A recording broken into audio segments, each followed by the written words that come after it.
Continua falando da safra de balanços. A Inter & Co, que holding controla o Banco Inter, teve um lucro líquido recorde de 315 milhões de reais no segundo trimestre. E sobre os números, eu converso agora com Alexandre Rício, que é CEO do Inter no Brasil. Alexandre, obrigado por estar aqui com a gente nesta noite de quarta-feira.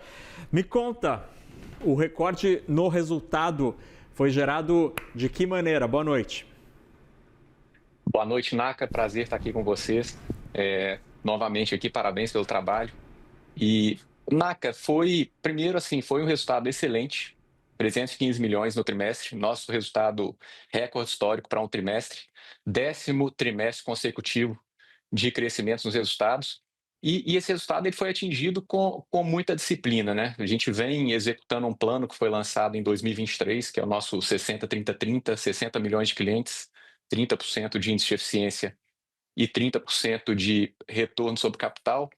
Esse plano ele traz uma série de disciplinas que a gente precisa de atingir para poder entregar, em última instância, a rentabilidade, e a gente está conseguindo fazer isso, passando por reprecificação, que a gente tem conseguido fazer muito bem, então aumento da margem financeira na nossa carteira de crédito, aquisição de clientes. A gente chegou num marco super importante na verdade, agora em agosto, né, a gente fechou o segundo trimestre com 39 milhões e 300 mil clientes. Nos últimos dias, atingimos 40 milhões de clientes e nós temos conseguido engajar muito esses clientes, né? Então, um elemento importante para que a gente entregasse esses 315 milhões foi o aumento do nosso índice de ativação, que está beirando ali já os 60%, a gente está com 57,7% dos clientes ativos.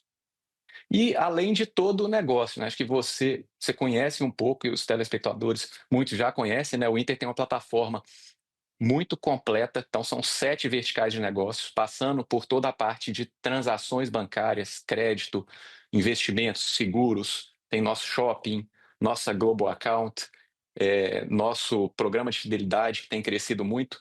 Na hora que a gente amarra tudo isso e a gente oferece e tem um engajamento alto de todos esses clientes com esses produtos, o resultado disso é geração de valor para o cliente e geração de valor aqui para o acionista na hora que a gente chega nos 315 milhões.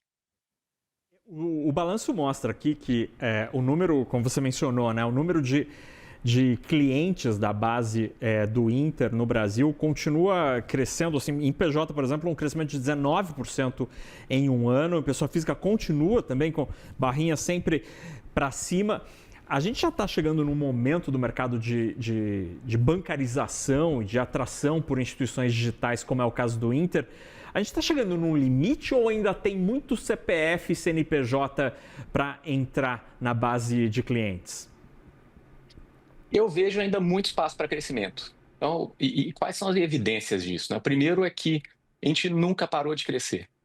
Desde que a gente começou o Banco Digital lá em 2016, a gente vem com crescimento contínuo. Já tivemos pequenas acelerações intencionais e todas as vezes que a gente teve intencionalidade, queríamos crescer mais, a gente sempre conseguiu trazer mais clientes. Isso tem acontecido muito agora em 2025. Então a gente voltou para o ritmo mais acelerado histórico nosso na abertura de contas. E isso também se dá por vários fatores, tá? Então, primeiro é a qualidade do produto. Então, com a questão das 7 verticais, o cliente sempre tem um bom motivo para estar fazendo a abertura de contas no Inter. Tem muito boca a boca que acontece, as pessoas contam, está investindo melhor, está utilizando o Pix, toda a parte de Pix, transacional, cartões, integrações com as carteiras digitais.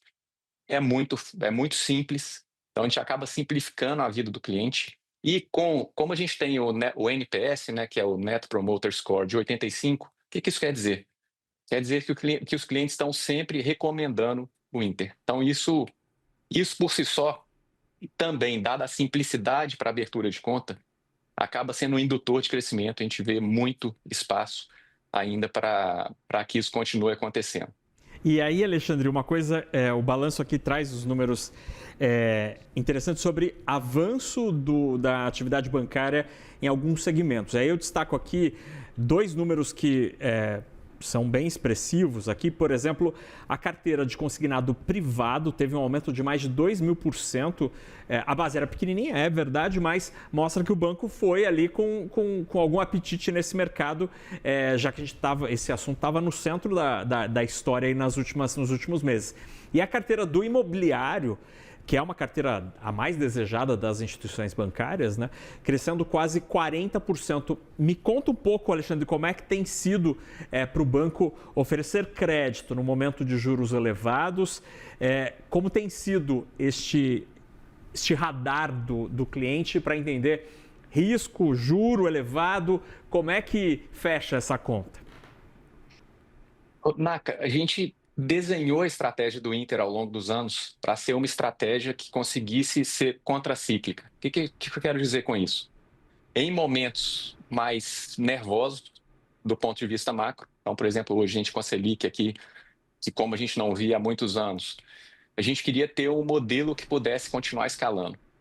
E esses dois exemplos que você trouxe, consignado privado e crédito imobiliário, são dois bons exemplos disso. O consignado privado é uma novidade, né? Uma novidade para nós, mas uma excelente surpresa para o ano. A gente começa a levar para o cliente, pessoa física, para o trabalhador, algo que antes só estava presente para funcionários públicos e também para os aposentados.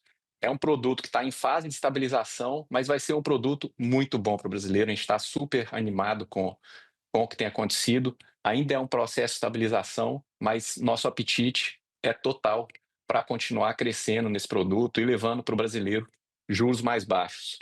Esse processo todo que eu estou te falando, de ter os produtos que crescem mesmo num ciclo econômico um pouco mais apertado, é o que a gente chama de Inter by Design.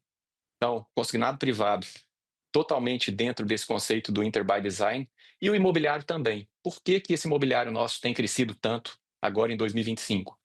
Se a gente está num ambiente de Selic alta, os brasileiros aprendendo.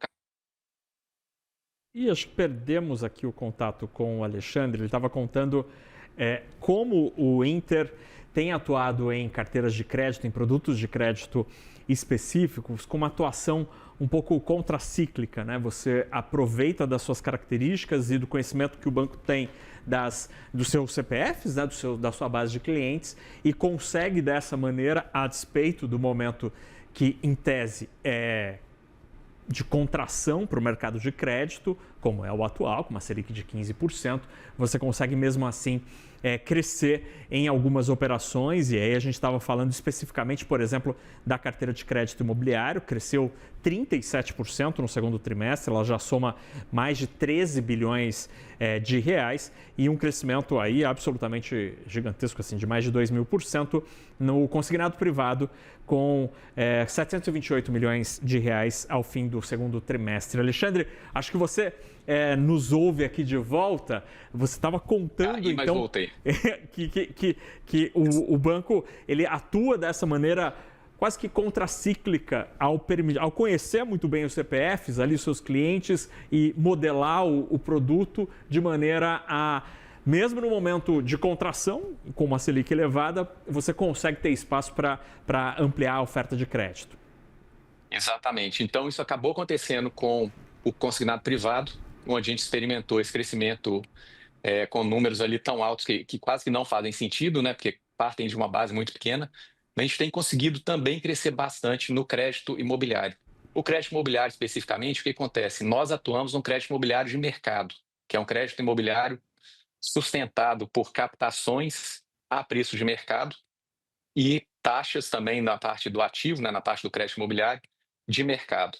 Com a escassez de poupança que tem acontecido, uma vez que o brasileiro adquire mais educação financeira e escolhe produtos de investimento de melhor qualidade, o mercado mais forte se torna justamente o que nós atuamos. Então, essa é uma das razões pelas quais a gente tem visto o crescimento, o avanço do Inter no crédito imobiliário desse ano. Aqui eu adoro número, né? Adoro tabela, Excel. Tem um dado aqui que É muito interessante. O Inter tem 8,3% do volume de Pix do Brasil. O que explica isso? É a carteira PJ? Como que vocês têm quase 10% de share de Pix? Como explicar isso? Naka, quando o Pix começou ali no final de 2020, e a gente começou no primeiro dia oferecendo já uma experiência muito amigável para os clientes. E desde então, a gente continuou com um share super representativo. Isso são dezenas de milhões de transações por dia. E ele é, inclusive, um número que nos orgulha muito. Então, ter um tamanho de participação desse no Pix é um negócio que nos orgulha muito e acabou setando dentro do Inter uma referência para qual market share que a gente pode ter em outros produtos. Por quê?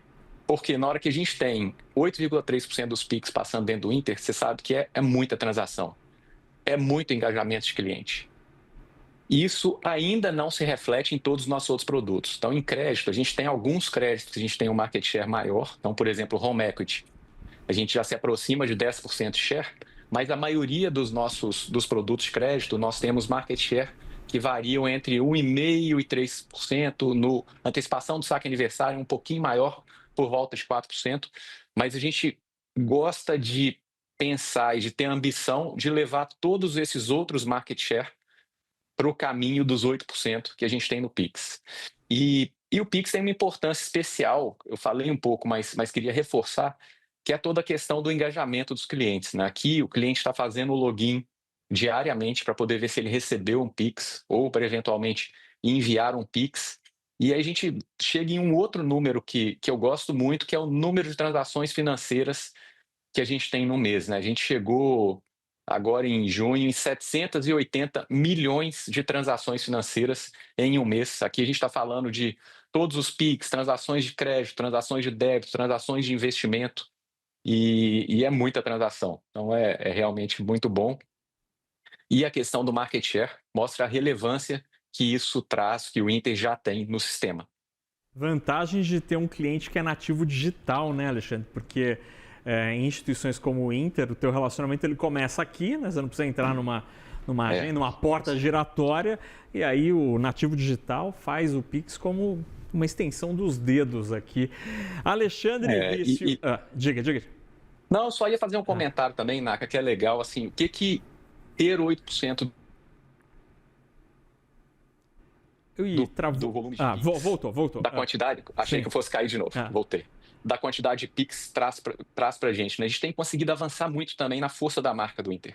E isso tem ajudado tudo isso que a gente conversou. Então, a gente foi, no ano passado, a gente foi apontado como o principal banco da geração Z, na frente dos incumbentes e de todos os nossos outros concorrentes. A gente apareceu também pela primeira vez na lista das 10 marcas mais fortes do Brasil, especificamente na 7ª posição. Então, assim...